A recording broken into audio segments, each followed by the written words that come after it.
പ്രിയപ്പെട്ടവരെ, കേരളക്കരയെ ഒന്നടങ്കം കണ്ണീരിലാഴ്ത്തിയ, മനഃസാക്ഷിയെ ഞെട്ടിച്ച അർഷിദിൻ്റെ കൊലപാതക വാർത്ത നാമെല്ലാവരും അറിഞ്ഞതാണ്.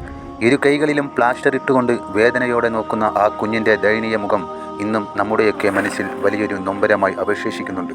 എന്നാൽ ഈ ക്രൂരതയ്ക്ക് പിന്നിലെ ഒന്നാം പ്രതി അഷ്കർ വെറും ഒരു കൊലപാതകിയല്ല, വലിയൊരു ക്രിമിനൽ പശ്ചാത്തലമുള്ള വ്യക്തിയാണെന്നുള്ള ഞെട്ടിക്കുന്ന വിവരങ്ങളാണ് ഇപ്പോൾ പുറത്തു വരുന്നത്. അർഷിദിൻ്റെ മരണം കേവലം ഒരു തുടക്കം മാത്രമായിരുന്നു.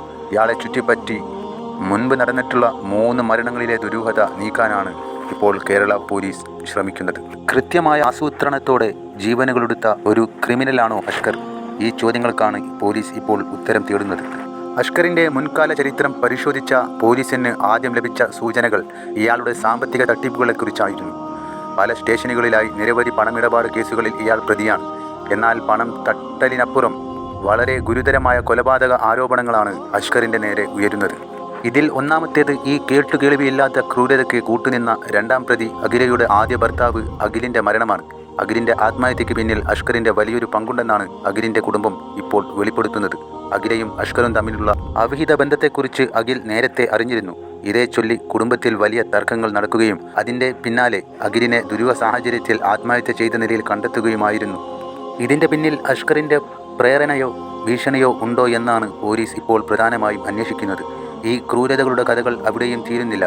ഈ കേസിലെ പ്രതികളായ അഷ്കറും അഖിലയും തമ്മിൽ പരിചയപ്പെടുന്നത് ഒരു ഡാൻസ് സ്കൂളിൽ വെച്ചാണ്. അഖില ജോലി ചെയ്തിരുന്ന ആ ഡാൻസ് സ്കൂളിലെ ഡ്രൈവറായിരുന്നു അഷ്കർ. എന്നാൽ അവിടെ ഉണ്ടായിരുന്ന മറ്റൊരു ജീവനക്കാരിയായ ചിറയൻകീഴ് സ്വദേശിനിയായ യുവതിയുമായി അഷ്കർ സ്നേഹത്തിലായിരുന്നു. ആ യുവതിക്ക് അഷ്കർ വിവാഹ വാഗ്ദാനവും നൽകിയിരുന്നു.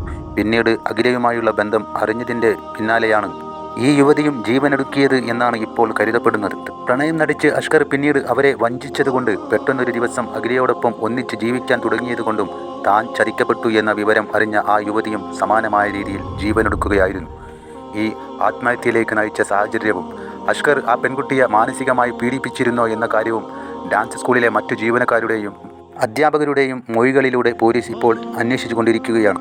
ഇതിനേക്കാളും ഭയപ്പെടുത്തുന്ന മൂന്നാമത്തെ മരണം അഷ്കറിൻ്റെ ആദ്യ ഭാര്യയായ ആമിനയുടെ കുടുംബത്തിലാണ് നടന്നത്. ആമിനയുടെ വെറും 16 വയസ്സ് മാത്രം പ്രായമുള്ള സഹോദരൻ വാമനപുരം നദിയിൽ മുങ്ങി മരിച്ച സംഭവമാണ് ഇപ്പോൾ വീണ്ടും ചർച്ചയാകുന്നത്. ഇതൊരു സ്വാഭാവിക മരണമല്ലെന്നും ഇതിൻ്റെ പിന്നിൽ അഷ്കറാണെന്നും ആമിനയുടെ കുടുംബവും ഉറപ്പിച്ചു പറയുന്നു.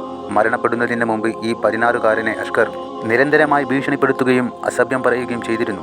ഈ 3 മരണങ്ങളിലും അഷ്കറിനുള്ള പങ്കിനെക്കുറിച്ച് ഇരു കുടുംബങ്ങളും ശക്തമായ ആരോപണങ്ങളും ഉന്നയിച്ചതോടെ കേസ് അന്വേഷണം ഊർജിതമാക്കിയിരിക്കുകയാണ് പോലീസ്.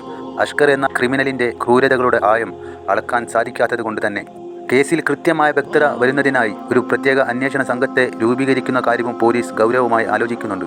കേവലം ഒരു കുഞ്ഞിൻ്റെ കൊലപാതകത്തിൽ ഒതുങ്ങുന്നതല്ല ഈ സൈക്കോ ക്രിമിനലിൻ്റെ പശ്ചാത്തലം. ഇനിയും പുറത്തു വരാനുള്ളത് വലിയ നിഗൂഢതകളാണ്. നിയമത്തിൻ്റെ മുന്നിൽ ഇയാൾക്ക് അർഹമായ തന്നെ ലഭിക്കട്ടെ, മിനിമം വധശിക്ഷ തന്നെ ലഭിക്കട്ടെ.